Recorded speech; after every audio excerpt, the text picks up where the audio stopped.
In case అనుకోకుండా ట్రేడింగ్లో profit బాగా వచ్చింది సార్.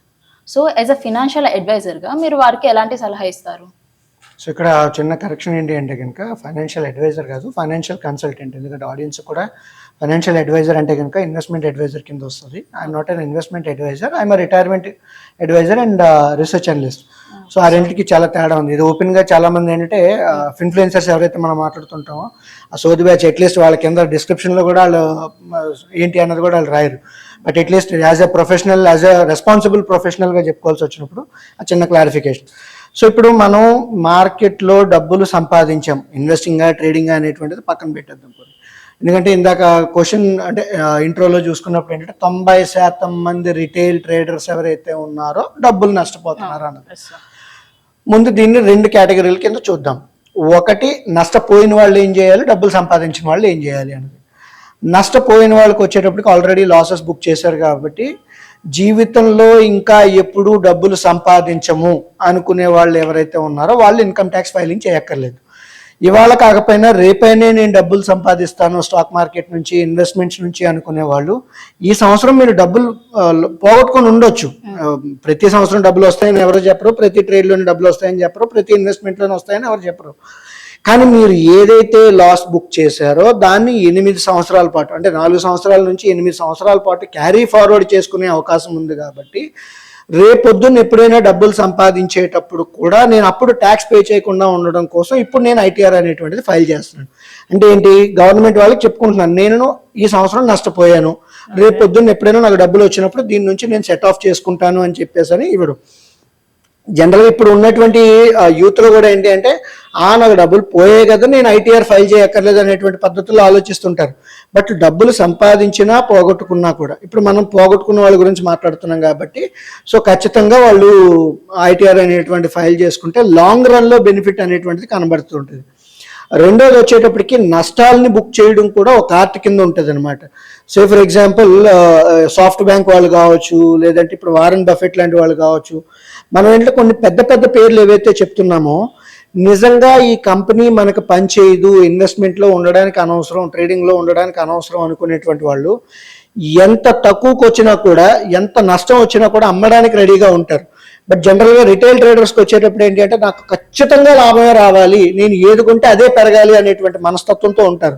ఆబ్వియస్లీ పొద్దున్న ఇందాక మనం చెప్పుకున్నట్టుగా ఇన్ఫర్మేషన్ ఎడ్జ్ కావచ్చు, ఎడ్యుకేషన్ ఎడ్జ్ కావచ్చు, ఈ 2 ఉండగలగాలి. రిటైల్ ట్రేడర్స్కి ఈ 2 ఉండవు కాబట్టి ఖచ్చితంగా నష్టపోయేటువంటి సందర్భాలు చాలా ఎక్కువగా కనబడుతూ ఉంటాయి. అండ్ ఇన్ఫ్యాక్ట్ మనం చెప్పుకుంటున్నట్టుగా కంపెనీలు ఏవైతే ఉన్నాయో, పెద్ద పెద్ద ఇన్స్టిట్యూషనల్ ఇన్వెస్టర్స్ కావచ్చు, హెచ్ఎన్ఎస్ కావచ్చు, చచ్చినోడి పెళ్లికి వచ్చిందే కట్నం అనేటువంటి పద్ధతుల్లో వాళ్ళు లాసెస్ అనేటువంటివి బుక్ చేస్తూ ఉంటారు. బట్ రిటైల్ ట్రేడర్స్ అవి చేయరు. సో ఇప్పుడు ఇంతవరకు ఏంటంటే నష్టాలు వచ్చిన వాళ్ళు ఏం చేయాలి అనేటువంటిది మనం మాట్లాడుకున్నాం. సపోజ్ ఇందా నువ్వు అన్నట్టుగా ఏదో డబ్బులు వచ్చాయి, after 1 year you may become a king అన్నట్టుగా మనం మాట్లాడుకోవాల్సి వచ్చినప్పుడు ఇక్కడ డబ్బులు ప్రాఫిట్స్ ఎందులోంచి బుక్ చేసాము, ఇంకా ఎందులోంచి బుక్ చేయడానికి స్కోప్ ఉంది, ఇంకా లాసెస్ని సెట్ ఆఫ్ చేసుకోవడానికి ఏదైనా అవకాశం ఉందా అనేటువంటిది మనం చూసుకోవాలి. దీంట్లో మ్యూచువల్ ఫండ్ కేటగిరీ లెవెల్లో చూసుకోవాలి, స్టాక్స్ లెవెల్లో చూసుకోవాలి, టోటల్ పర్సనల్ పోర్ట్ఫోలియో లెవెల్లో చూసుకోవాలన్నమాట. మ్యూచువల్ ఫండ్ లెవెల్లో వచ్చేటప్పటికి ఏంటంటే ఓకే, కొన్ని ఫండ్స్ పెరిగాయి కాబట్టి ఈ ఫండ్స్ తాలూకా ప్రాఫిట్స్ని సెట్ ఆఫ్ చేయడానికి వేరే ఫండ్స్లో ఎక్కడైనా నష్టాలు ఉన్నాయా, ఆ నష్టాలు ఉంటే నేను ఈ రెండింటిని కవర్ చేసుకుంటే నేను పే చేయాల్సిన ట్యాక్స్ తగ్గుతుంది. సో దాన్ని మనం ట్యాక్స్ హార్వెస్టింగ్ అంటాం. రెండోది వచ్చేటప్పటికి నేను మ్యూచువల్ ఫండ్స్లో ప్రాఫిట్ బుక్ చేశాను, స్టాక్స్లో కూడా ప్రాఫిట్ ఆర్ లాస్ బుక్ చేస్తున్నాను, ఈ రెండింటిని నేను ఏమైనా క్యాపిటల్ గెయిన్స్ కింద నేను సెట్ ఆఫ్ చేసుకోవడానికి అవకాశం ఉందా లేదా అనేటువంటిది కూడా ఒక రెండో ఎత్తు కింద చూసుకోవాల్సి వస్తుంది. మూడోది టోటల్ పర్సనల్ పోర్ట్ఫోలియో లెవెల్లో చెప్తూ ఉంటాం. వెదర్ నా దగ్గర ఏదైనా రియల్ ఎస్టేట్ ప్రాపర్టీ ఉంది, ఆ ఇల్లు ఏదైనా అమ్మాను, లేదంటే నా దగ్గర బంగారం ఉంది, ఆ బంగారం అమ్మాను, దాంట్లో ఏమైనా ప్రాఫిట్ వచ్చిందా, లాస్ వచ్చిందా, ఇప్పుడు నాకు మ్యూచువల్ ఫండ్స్లో ప్రాఫిట్స్ ఉన్నాయా, లాసెస్ ఉన్నాయా, స్టాక్స్లో ప్రాఫిట్స్ ఉన్నాయా, లాసెస్ ఉన్నాయా, ఇవన్నిటినీ కలిపి బేరేజ్ వేసుకొని అప్పుడు నాకు టోటల్గా ఎంత ప్రాఫిట్ వస్తున్నది అన్నదానికి నేను ఎంత ట్యాక్స్ పే చేయగలుగుతాను అన్నది ఒక లెక్క కింద వేసుకోవచ్చు. ఇంకొక కేటగిరీలో చెప్పాల్సి వచ్చినప్పుడు ఏంటంటే మార్కెట్లు 8 సంవత్సరాల నుంచి పెరిగాయని చెప్పేసి మనం మాట్లాడుకుంటున్నాం. దీంట్లో కొన్ని పనికిమాల స్టాకులు కూడా ఉంటాయి. అంటే మనకి అదృష్టం కొద్దీ అవేవో కొంచెం పెరిగి ఉండొచ్చు, బట్ అండర్లయింగ్ ఫండమెంటల్స్ అనేటువంటి స్ట్రాంగ్ గా ఉండకపోవచ్చు. అటువంటి పనికిమాల కంపెనీలు ఏమైనా ఉండి ఓకే నాకేదో వచ్చింది కాబట్టి మహాప్రసాదం అనుకొని ఎగ్జిట్ అయిపోవడం మంచిదన్నమాట. సో ఇప్పటికైనా ఫండమెంటల్లీ స్ట్రాంగ్గా ఉన్నటువంటి కంపెనీలు ఏవైతే ఉన్నాయో వాటిని హోల్డ్ చేసుకోవడం, ఫండమెంటలీ వీక్గా ఉంటూ ఓకే మార్కెట్లో పెరిగింది కాబట్టి అటువంటి పనికిమాల స్టాక్లు ఏవైతే ఉన్నాయో వాటిని బయటికి తీసేయడం. రెండోది, పోర్ట్ఫోలియోని ఎప్పుడైనా మనం రివ్యూ చేసుకునేటప్పుడు నేను హోల్డ్ చేస్తున్నటువంటి కంపెనీల్లో నిజంగా నేను కొత్త పెట్టుబడి పెట్టాల్సి వస్తే ఈ రేట్లో నేను కొన్నా అనేటువంటిది ఒక చెక్ పాయింట్ అనమాట. అది మీరు ఎప్పుడో గతంలో కొని ఉండొచ్చు, ఎప్పుడో 2 సంవత్సరాల కిందటో సంవత్సరం కింద కొని ఉండొచ్చు. అప్పుడు కొనుక్కోవడానికి ఒక అంచనా మీద ఒక ఆలోచన మీద ఉండుంటారు. ఆ ఆలోచన ఇప్పటికీ కరెక్టా కాదా, నిజంగా స్టాక్ కంపెనీ ఇక్కడ నుంచి పెరుగుతుందా లేదా అనేటువంటి అనాలిసిస్ అనేటువంటిది ప్రతి 3 నెలలకు ఒకసారి, 6 నెలలకు ఒకసారి, సంవత్సరానికి ఒకసారి అనేటువంటిది రివ్యూ చేసుకోవడం చాలా ఇంపార్టెంట్ అవుద్ది అన్నది. అండ్ ఇది మాత్రమే కాకుండా అంటే కొత్తగా కొనడానికి కూడా డబ్బులు కావాలి కదా. మనం ప్రాఫిట్స్ ఒక చోట బుక్ చేసాం, ఈ వచ్చిన డబ్బుల్లో నుంచి ఓకే ఇంకా ఏదైనా కొత్తగా కొనడానికి మంచి ఆపర్చునిటీ ఉందా, మంచి థీమ్ ఏదైనా ఉందా, మంచి కంపెనీ ఏదైనా వచ్చిందా, మంచి సెక్టర్ ఏదైనా ఉందా అనేటువంటిది ఆలోచన కోసం అని చెప్పేసి కొంత అమౌంట్ పక్కన పెట్టుకోవాల్సి వస్తుంది. ఇప్పుడు అదృష్టమో దురదృష్టమో తెలియదు కానీ జనరల్గా మన బ్యాంకుల్లో ఎప్పుడైనా డబ్బులు ఉన్నాయి అంటే కనుక అదేదో పాపం కింద చూస్తూ ఉంటాం అనమాట. వెంటనే సినిమాకి వెళ్దామా, షికార్కి వెళ్దామా, లేకపోతే బైక్ కొందామా, కార్ కొందామా, లేదంటే పలానా చోట ఎవడో వచ్చి నాకు రియల్ ఎస్టేట్లో వెంచర్ ఉంది, ప్రస్తుతం నా అకౌంట్లో 10 లక్షల రూపాయలు ఉన్నాయి కాబట్టి ఇమీడియట్గా కొందామా, లేదంటే లేని ఖర్చు ఎక్కడో దగ్గర నుంచి సృష్టించుకోవడం అనమాట. సో బ్యాంకులో డబ్బులు ఉంటే పాపం అనేటువంటి ఫీలింగ్లో చాలా మంది ఉంటారు.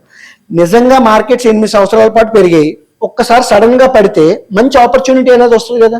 ఆ ఆపర్చునిటీ కోసం మన దగ్గర డబ్బులు ఉండాలి కదా. ఉన్న డబ్బులన్నీ ఖర్చు పెట్టేస్తే ఇంకా ఇలాంటి ఆపర్చునిటీలు ఎక్కడ వస్తాయి.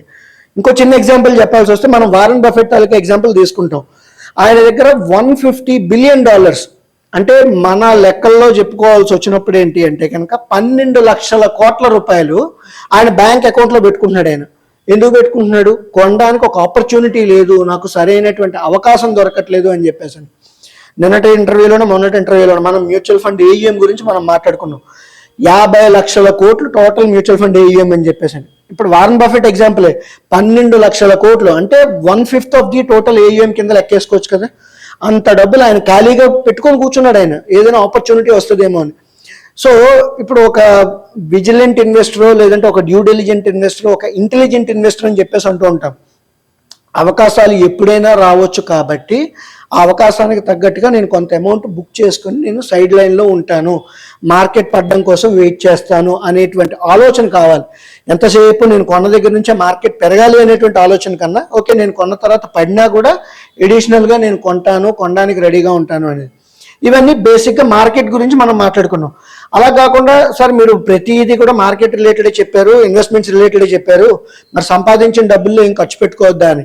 ఖర్చు పెట్టుకోండి, లైఫ్ స్టైల్ ఏదైతే ఉంటుందో లైఫ్ స్టైల్ని ఇంప్రూవ్ చేసుకోవడానికి, లేదంటే ఒక హాలిడేకి వెళ్ళడానికి వెళ్ళండి, ఇవన్నీ చేయొచ్చు. ఎందుకంటే మనం ఒక 10 లక్షల రూపాయలు 20 లక్షల రూపాయలు లాభాలు బుక్ చేసాము, అందులో 20 లక్షల్లోంచి 10 లక్షల రూపాయలు పక్కన ఇప్పుడు నేను చెప్పిన కేటగిరీస్ అన్నిటికీ పక్కన పెట్టేసి మిగతా 10 లక్షలతో ఎంజాయ్ చేయొచ్చు, హాలిడేకి వెళ్ళొచ్చు, తిరగవచ్చు హాయిగాను, లైఫ్ స్టైల్ని ఇంప్రూవ్ చేసుకోవచ్చు.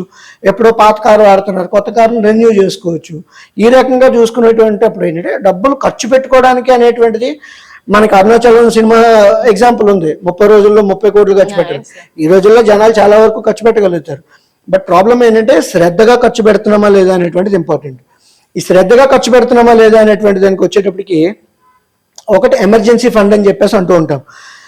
మన దగ్గర చాలా మంది ఎవరైతే ట్రేడర్స్ ఉంటారో, డే ట్రేడర్స్, తర్వాత ఏంటంటే 1 ఇయర్లో నేను పెట్టిన ₹1,00,000 100 కోట్లు అయిపోయాలి అనేటువంటి ఆలోచనగా బ్యాచ్ గళ్ళు ఎవరైతే ఉంటారో వాళ్ళ దగ్గర ఒక నెల రోజుల పాటు శాలరీ రాకపోతే బండి ఆగిపోయేటువంటి బ్యాచ్ బోల్డ్ మంది ఉన్నారు. సో జనరల్గా ఎమర్జెన్సీ ఫండ్ అనో కంటింజెన్సీ ఫండ్ అనో చెప్తూ ఉంటాం, ఒక 6 నెలలకు సంవత్సరం తాలూకా ఎక్స్పెన్సెస్ అనేది అది ఫస్ట్ బిల్డ్ చేసుకోవచ్చు కదా. సో ఆ రకంగా కూడా మనం ఆలోచించుకోవచ్చు అని చెప్పేసి అని చూడవచ్చు. ఇన్ని రకాలైనటువంటి మ్యాజిక్స్ అవన్నీ కూడా మనం ప్రాఫిట్లో ఉంటే ఇన్నే చేయొచ్చు, లాసెస్లో ఉంటే ఓకే మనం ఐటీ డిపార్ట్మెంట్కి ప్రూవ్ చేయాలి, చూపించాలి అనేటువంటిది.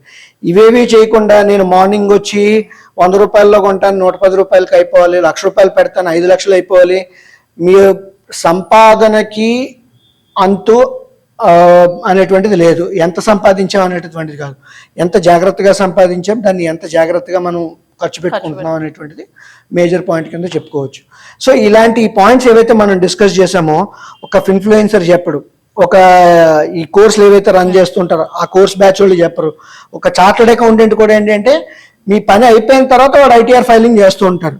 అంతేగాని ముందుగా వచ్చి దేంట్లో ప్రాఫిట్స్ బుక్ చేయాలి, దేంట్లో లాసెస్ బుక్ చేయాలి, ఈ రెండు సెట్ ఆఫ్ చేసుకుంటే మీకు ట్యాక్సెస్ తగ్గుతాయి అనేటువంటిది ఈవెన్ ఒక చార్టర్డ్ అకౌంటెంట్ కూడా చెప్పరు.